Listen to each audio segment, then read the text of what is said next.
उर्दूতে একটা শের আছে, मजलूम अगर काफिर भी हो खुदा की मदद उनके साथ हो, और जालिम अगर मुसलमान भी हो खुदा की नफरत उनके कंधे पे सवार है। হুজুর সাল্লাল্লাহু আলাইহি ওয়াসাল্লাম সাহাবাদেরকে বলতেছেন, আচ্ছা তোমরা বলো তো আমার উম্মতের মধ্যে সব থেকে দরিদ্র এবং হতভাগাকে? সাহাবারা চুপ রইলেন।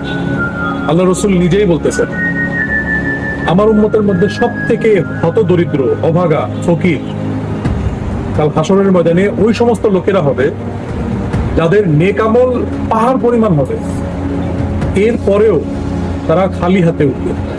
কেননা দুনিয়াতে তাদের অনেক পাওনাদাররা থাকে, আর সেই পাওনাদাররা হাসরের ময়দানে তাদের ওই পাওনাকে অর্জন করার জন্য তার সমস্ত নেকামল ছিনিয়ে তাকে নিঃস্ব করে দিবে। তার এই পাওনাদার কিভাবে হলো? কেননা সে দুনিয়াতে মানুষের উপর জুলুম করছে, মানুষকে ধোঁকা দিছে, মানুষের হক নষ্ট করছে, মানুষকে গালি দিছে, মানুষকে আঘাত করছে, মানুষকে নিন্দা করছে, অথবা মানুষের সমালোচনা করছে।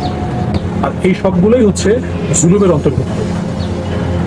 যেন কারো উপর জুলুম করা যাবে, সেটা হোক অন্যকে আঘাত করা, সেটা হোক অন্যকে কষ্ট দেয়া, সেটা হোক অন্যকে ঠকানো, অন্যকে ধোঁকা দেয়া, অথবা কাউকে নিন্দা করা, অথবা তার পিঠ পিছে তার সমালোচনা করা, এই সবকিছুই জুলুমের অন্তর্ভুক্ত।